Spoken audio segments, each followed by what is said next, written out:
सबैजनालाई नमस्कार। म आज नेक्स्ट भिडियो लिएर आएको छु। तपाईलाई यदि SQL सर्भर अथवा रिलेसनल डेटाबेस म्यानेजमेन्ट सिस्टम सिक्दै हुनुहुन्छ अथवा सिक्न चाहनुहुन्छ भने कृपया भिडियोलाई लाइक अनि च्यानललाई सब्स्क्राइब गर्न नबिर्सनु होला। म आज तपाईलाई क्रस जोइनको बारेमा बताउन गइरहेको छु। सुरु गरौँ भेन डायग्रामबाट। म फर्स्टमा तपाईलाई भेन डायग्रामबाट तपाईलाई सिकाउँछु अनि तपाईलाई SSMS मा कसरी चाहिँ काम गर्छ क्रस जोइनले अनि क्वेरी लेखेर तपाईलाई यसको सिन्ट्याक्स अनि कसरी काम गर्छ सिकाउँछु। फर्स्टमा मैले तपाईलाई दुईवटा भेन डायग्राम गराएको छु। यसमा छ एउटा लेफ्ट टेबल स्टुडेन्ट भनेर राइट टेबलमा डिपार्टमेन्ट भनेर। मैले चाहिँ डिपार्टमेन्ट फर्स्टमा एउटा डिपार्टमेन्ट टेबल बनाउँछु अनि अर्को नेक्स्ट स्टुडेन्ट टेबल बनाउँछु। डिपार्टमेन्टमा डिपार्टमेन्ट आइडी हुन्छ अनि डिपार्टमेन्ट नेम हुन्छ अनि स्टुडेन्टमा स्टुडेन्ट आइडी स्टुडेन्ट नेम अनि डिपार्टमेन्टको आइडी चाहिँ मैले चाहिँ रेफरेन्स लिएर डिपार्टमेन्टको आइडी स्टुडेन्ट टेबलमा सेभ गराएको छु। सरी। अनि नेक्स्ट यसको आउटपुट चाहिँ कस्तो आउँछ भनेर मैले चाहिँ देखाउनको लागि डायग्राम रेडी बनाएको छु आउटपुटको लागि। क्रस जोइन भनेको कस्तो भन्दाखेरि तपाईले टेबल ए र टेबल बी को जति पनि रो छ हैन, जति पनि रो छ त्यो मल्टिप्लाई हुन्छ।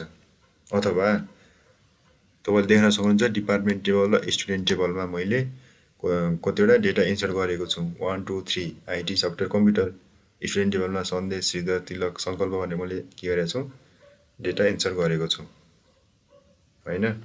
अब यसमा तपाईलाई कमन एट्रिब्युट के छ भनेर तपाईलाई कमन एट्रिब्युट पनि चाहिदैन, किनकि यसमा भनेको टेबल 1 ले टेबल बी लाई के गर्छ मल्टिप्लाई गर्छ। अथवा तपाईले यहाँ देख्न सक्नुहुन्छ यसले कसरी काम गर्छ भन्दाखेरि डिपार्टमेन्ट टेबलको फर्स्ट रोले के गर्छ स्टुडेन्ट टेबलको प्रत्येक रोसँग के गर्छ इटरेट गर्छ। देख्न सक्नुहुन्छ मैले एरो लगाएर तपाईलाई देखाएको छु। अब यो फर्स्ट रो छ आइटी। आइटी ले के गर्छ फर्स्टमा सन्देशसँग के गरेर सन्देशसँग तपाईको के गर्छ कम्बाइन गरेर तपाईलाई रिटर्न गर्छ। त्यसपछि आइटी ले के गर्छ श्रीधरसँग पनि रिटर्न गर्छ। आइटी ले के गर्छ तिलकसँग पनि के गर्छ डेटा रिटर्न गर्छ। आइटी ले के गर्छ संकल्पसँग पनि गर्छ। भनेपछि डिपार्टमेन्टको एउटा रोले स्टुडेन्टको प्रत्येक रोसँग के गर्छ डेटा रिटर्न गर्छ। अनि डिपार्टमेन्टको नेक्स्ट रो छ, नेक्स्ट रोले पनि के गर्छ स्टुडेन्टको प्रत्येक रोसँग के गर्छ डेटा रिटर्न गर्छ। अनि कम्प्युटरले पनि प्रत्येक रोसँग गर्छ। भनेपछि डिपार्टमेन्टको कति छ फर्स्ट रोले कति गर्ने भयो फर्स्ट रो मल्टिप्लाई बाइ के हुने भयो स्टुडेन्टको टोटल रो कति छ 1 2 3 4। आइटी ले 1 into 4, सफ्टवेयरले 1 into 4, कम्प्युटरले 1 into 4। भनेपछि 4 8 12 वटा रो चाहिँ रिटर्न गर्ने भयो। अथवा यसलाई सिधै बुझ्दाखेरि डिपार्टमेन्टको जति पनि रो छ त्यो मल्टिप्लाई बाइ स्टुडेन्टमा जति पनि रो छ टोटल काउन्ट अफ रो। डिपार्टमेन्टमा 3 वटा छ स्टुडेन्टमा कति छ 4 छ।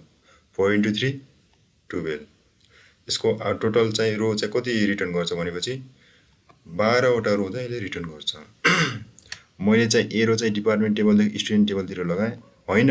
तपाईले स्टुडेन्टबाट पनि सन्देशले के गर्छ हरेकसँग चाहिँ डिपार्टमेन्टको सँग के गर्छ डेटा रिटर्न गर्छ। सन्देशले आइटी सँग, सन्देशले सफ्टवेयरसँग, सन्देशले कम्प्युटरसँग, त्यस्तै श्रीधरले आइटी सँग, श्रीधरले सफ्टवेयरसँग। भनेपछि यसले चाहिँ कति गर्ने भयो 3, सन्देशले 3, श्रीधरले 3, तिलकले 3, संकल्पले 3। 4 into 3 12। तपाईले जताबाट क्रस गर्दा पनि 12 वटा रो चाहिँ यसले रिटर्न गर्छ। यस्तो टाइपको जोइनलाई हामी के भन्छौं क्रस जोइन भन्छौं।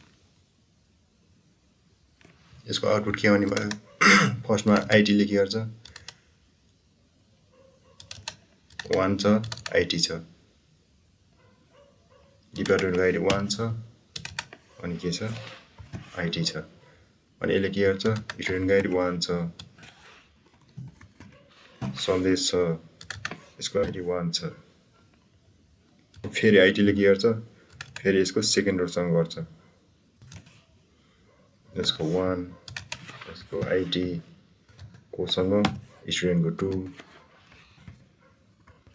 श्रीधर अनि 1, अनि फेरि के गर्छ 1 को आइडीले यो चाहिँ डिपार्टमेन्ट फर्स्टमा हुनुपर्ने हो हैन, तर केही छैन, पछाडि भयो भने तपाईले बुझिसक्नुभयो। 1 आइडी अनि 1 आइडीले के गर्छ तिलक 3, यसको 3 तिलक, यसको कति छ 2 छ। अनि फेरि आइडीले कोसँग गर्छ सन्देशसँग, फेरि 1 को आइडीले सन्देशको 4 छ, नाम के छ संकल्प छ, अनि संकल्पको कति छ डिपार्टमेन्ट आइडी 2 छ। के छ आइडीले हरेक रोसँग इटरेट गर्यो, आइडीको मात्र आउटपुट यति आयो। त्यस्तै गरी अब सफ्टवेयरको पालो आयो, सफ्टवेयरले के गर्छ फेरि सन्देशसँग गर्छ, सफ्टवेयरको आइडी कति छ 2 छ। सफ्टवेयर अब 1 सन्देश 1, फेरि खोलिने गर्छ 2 ले सफ्टवेयरसँग, फेरि 2 ले कोसँग गर्छ श्रीधरसँग, श्रीधरको आइडी 2, श्रीधरको डिपार्टमेन्ट आइडी 1, अब फेरि 2 ले के सफ्टवेयरले के गर्छ तिलकसँग गर्छ। डिपार्टमेन्टको आइडी कति हो 2 हो, डिपार्टमेन्टको नाम के हो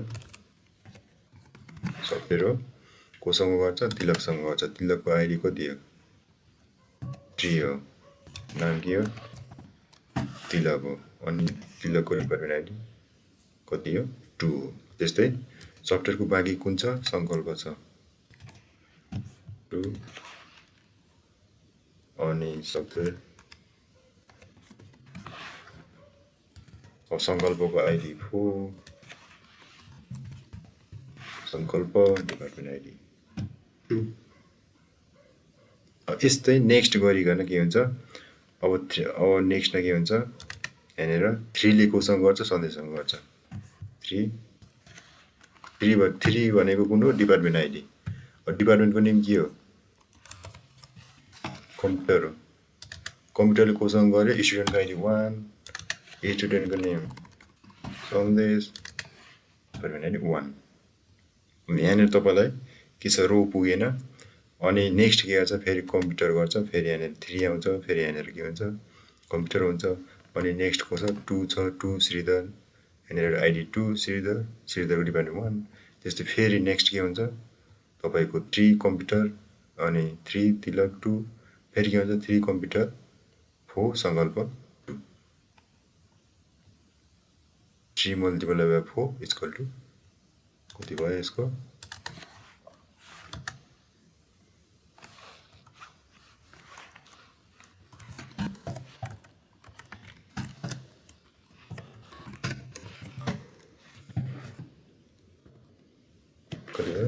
total row count equal to 40 भयो। ठिक छ, अब म तपाईलाई DBMS सँग कसरी काम गर्छ म सिकाउँछु। मैले यसभन्दा अगाडिको भिडियोमा मैले के गरेको थिएँ तपाईलाई फुल आउटर जोइनको बारेमा सिकाएको थिएँ। फुल आउटर जोइनमा मैले डिपार्टमेन्ट र स्टुडेन्ट टेबल बनाएको थिएँ, र म आज सेम क्वेरी चाहिँ युज गर्छु। स्क्रिप्ट चाहिँ फर्स्टमा म डिपार्टमेन्ट टेबललाई ड्रप गरौँ, ड्रप टेबल डिभियो डिपार्टमेन्ट, किनकि यो अलरेडी बनिसकेको छ, मैले ड्रप गरेँ। ठिक छ, यसमा डिपार्टमेन्ट आइडी को रिफरेन्स चाहिँ तपाईको स्टुडेन्ट टेबलमा युज भएको रहेछ, त्यही भएर चाहिँ डिलिट गर्न ड्रप गर्न दिएन। त्यही भएर फर्स्टमा चाहिँ तपाईको रिफरेन्स जुनमा छ हैन फरेन की वाला चाहिँ तपाईले डिलिट गर्नुपर्छ, अनि बल्ल प्राइमरी की वाला चाहिँ डिलिट गर्नुपर्छ। ठिक छ, स्टुडेन्ट भयो। अब डिपार्टमेन्टमा तपाईको ड्रप हुन्छ भयो। तपाईलाई डिपार्टमेन्ट टेबलमा डिपार्टमेन्ट डिपी आइडी र डिइपी नेम डिपार्टमेन्ट नेम एउटा डिपार्टमेन्ट टेबल क्रिएट गर्छु, अनि मैले भेन डायग्राममा देखाएको जस्तै गरी 3 वटा डिपार्टमेन्ट चाहिँ मैले तपाईलाई सेभ गर्छु। ठिक छ, आइटी सफ्टवेयर कम्प्युटर सेभ भयो। अब मैले फेरि स्टुडेन्ट टेबल बनाउँछु, student ID student name department ID. मैले के गर्छु यहाँनिर फरेन की बनाएको छौँ। फरेन कीमा रेफरेन्स कसको ल्याएको छौँ? डिपार्टमेन्टको डिपी आइडीसँग। ठिक छ, अनि एक्जिक्युट गरेँ। ठिक छ, भेन डायग्राममा जस्तै सन्देश श्रीधर तिलक सङ्कल्प 1 2 2 2 वाला मैले के गरेँ? डेटालाई इन्सर्ट गरेँ। ठिक छ। नेक्स्ट विन्डोमा आएँ। मैले स्टुडेन्टमा हेरेँ। स्टुडेन्टमा ठिक छ,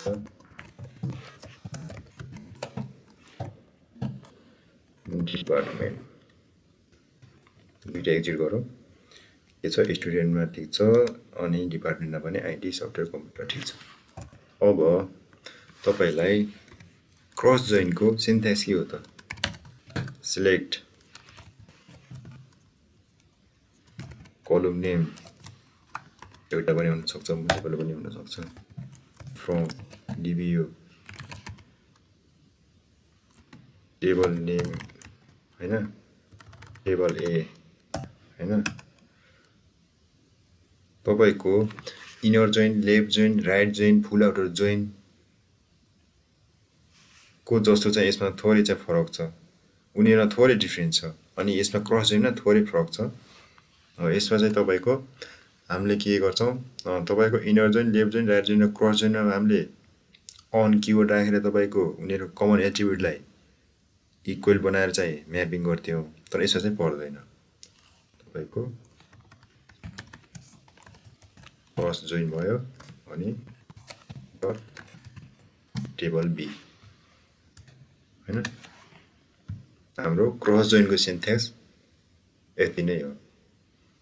हाम्रो के हुन्थ्यो? Inner join, left join, right join, full outer जोइनमा अनि अन राखेर हामीले table A dot table A को column name, table B dot table B को कोलम नेम राख्थ्यौं, तर यसमा हामीले राख्नु पर्दैन। ठिक छ। अब म स्टुडेन्ट र डिपार्टमेन्टको क्रस जोइन को क्वेरी लेख्छु। Select all from DBU student yes दिएँ, yes cross join DBU department yes दिएँ D। ठिक छ, सरी के भयो? तपाईको टु व्हिलर रो रिटर्न गर्यो। ठिक छ, सन्देश श्रीधर फर्स्टमा आइडी वालाको आइडीले के गर्यो? स्टुडेन्ट टेबलको हरेक स्टुडेन्टसँग मल्टिप्लाई गर्यो, कम्पेयर गर्यो। फेरि सफ्टवेयरले के गर्यो? तपाईको स्टुडेन्टको प्रत्येक रोसँग कम्पेयर गर्यो। फेरि के गर्यो? कम्प्युटरले स्टुडेन्टको प्रत्येक रो चाहिँ रिटर्न गर्यो। तपाईको क्रस जोइनले चाहिँ यसरी काम गर्छ। ठिक छ, म यसमा नेक्स्ट पनि देखाउँछु।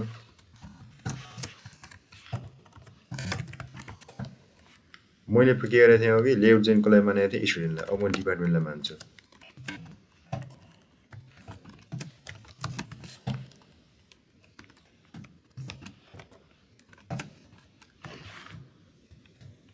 यसको आउटपुट कस्तो आउँछ हेर्नु। 24 वटा आयो, 12 12 24। ठिक छ, के गर्यो? आइटी आयो, आइटी सन्देश। यसमा आइटीले इटरेट गर्यो, यसमा चाहिँ तपाईको केले इटरेट गर्यो? स्टुडेन्टले इटरेट गर्यो। यसरी चाहिँ तपाईको क्रस जोइनले चाहिँ काम गर्छ। यो चाहिँ सिन्ट्याक्स भयो, अनि यो चाहिँ तपाईको क्वेरी भयो। तपाईले बुझिसक्नु भयो होला। यदि अझै पनि तपाईलाई कन्फ्युजन छ भनेपछि तपाईले कमेन्ट सेक्सनमा गएर कमेन्ट गर्न सक्नुहुन्छ, अनि तपाईलाई के कुरामा चाहिँ कन्फ्युज भइरहेछ त्यो कुराहरु पनि सोध्न सक्नुहुन्छ। अनि कस्तो टाइपको भिडियो बनाउँदा ठिक हुन्छ कृपया सजेसन दिन नभुल्नु होला, अनि भिडियोलाई लाइक सब्स्क्राइब गर्न पनि नभुल्नु होला। आजलाई यति नै। शुभ दिन सबैजनालाई, नमस्कार।